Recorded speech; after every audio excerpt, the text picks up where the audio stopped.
I wonder when you look at the MVP market in the NFL this year, do we have to get chalky here when you look at the futures? Look, last year, I remember doing some shows going, wow, you can get Patrick Mahomes.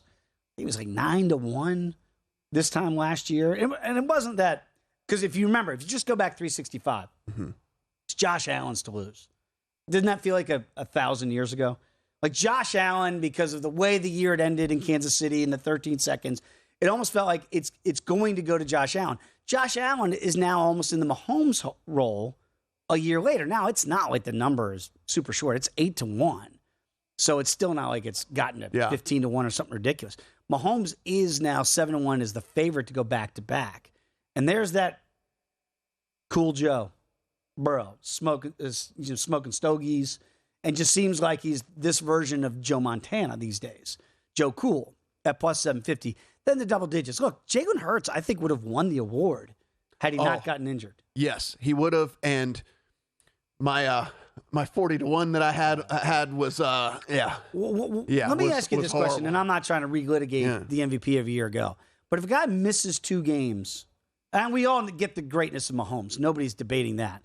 Why shouldn't have hurt? Why was he automatically almost discredited for missing 2 games when they were the number 1 seed in the NFC, and it really came out of nowhere? Mahomes, like we knew Mahomes. Listen, Stephanie behind the glass sweat this with me all last year.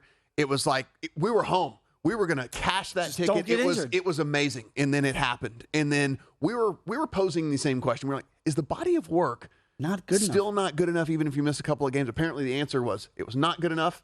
That ticket in the fireplace, it's trash. Nothing for me. But it was a fun sweat, but it was also a disappointing sweat because it's kind of one of those deals where I guess at this point you got to play 16 of the 17, I guess, to have. Well, he missed one in Dallas. The mustache starts. The Cowboys win the game.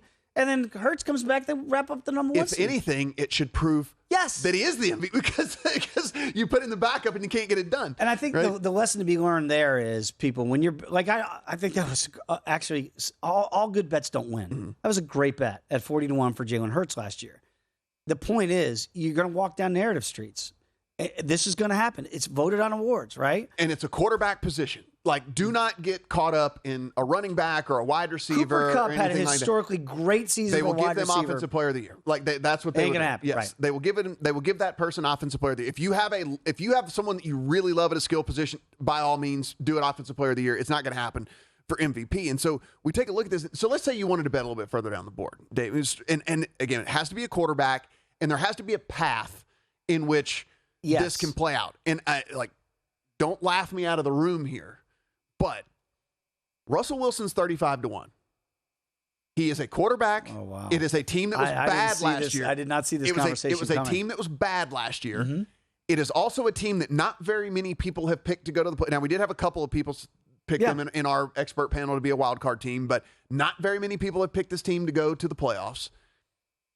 If he was able to turn everything around, lead this team to let's call it an 11-6, an 11-6 record, something like that. They make the playoffs.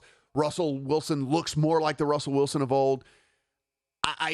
Look, you could do worse, I think, than getting a 35-1 ticket on a team that the talent is that it's not like this is a talent devoid team. Last year they underperformed like no other. And a good defense. Yes, like they underperformed like nobody's business. Now, if you put this ticket in your account, also understand Russell Wilson might be washed. Like it's one of two ways. Right. Like he could be washed.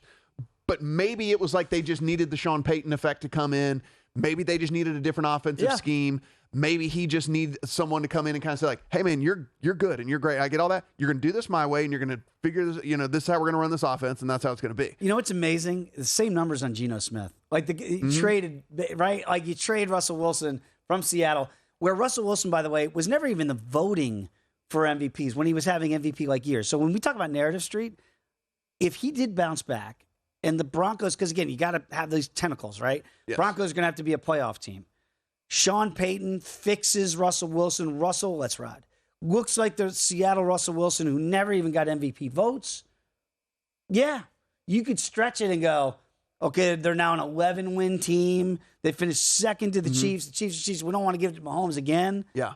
Yeah, you can make that case. This is voted on by human beings. That's it. Remember this. This is the reason Jokic we're talking about MVP. Oh, wow. It's yes. the same. Like, they didn't want to give the same guy 3 times. Listen. Even though he's the best player in the world, and they win the title. It is the same thing that's going on here, which is why when we're talking about bets you may want to put in your account, there are bets that you may never want to put in your account. And number one on that is Deshaun Watson. I love the number at 30-1. I think the Browns have a real ceiling. I really and truly do. If he is not, again, what we saw last year, it looked like he was terrible, but I'm going to chalk that up to rust. When you don't play for a year and a half, I assume that there is going to be some adjustment period. I think he's going to be much better this year. There's a lot of talent on that team. That being said, he would have to throw as many touchdown passes as massages he got in order to even be considered for this award. Like, there's just no. Oh, it would have to be. Nobody wants to vote for this guy. When Rodgers won his back-to-back one in the COVID year and I'm immunized and all that stuff, people didn't want to give it to him. Yeah, because he just made it to where they had no choice. He was persona non grata in the league, and they had to because he elevated his game to a ridiculous level. Had like I'm saying, it would almost – Deshaun Watson would have to be a no choice but to vote for him season. It would have to be a 5,500 passing yards, million touchdowns. And they'd have to begrudgingly say, I'm voting for Deshaun Watson. Have to run a couple in, all the stuff like that. I mean, it would have to be a no-brainer, no doubter to where if you didn't write him, then you would lose credibility as a voter. Did you hear, by the way, Aaron, he did some trippy convention. I don't know how else to call it, but about ayahuasca.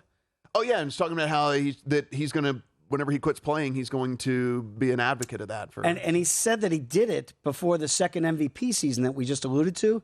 And then, you know what he said? He's using this as fodder. And he said, so what are they going to say now?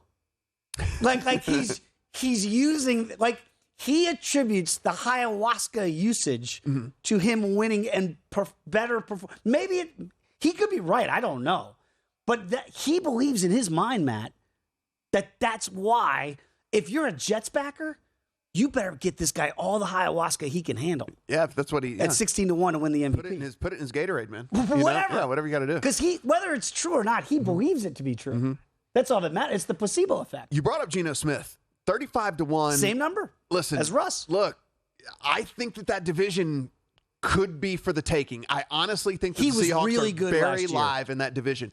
You add another weapon, by the way, in Smith and Jigba to go along with two other awesome receivers you already had. I mean, I think you could do worse. If you're looking for lottery tickets, they're rightfully priced at the top. Mahomes and Burrow and Allen, they're all going to have amazing seasons. They're going to have unbelievable numbers. But if you're looking for kind of the lottery ticket type stuff, I think this Smith is interesting.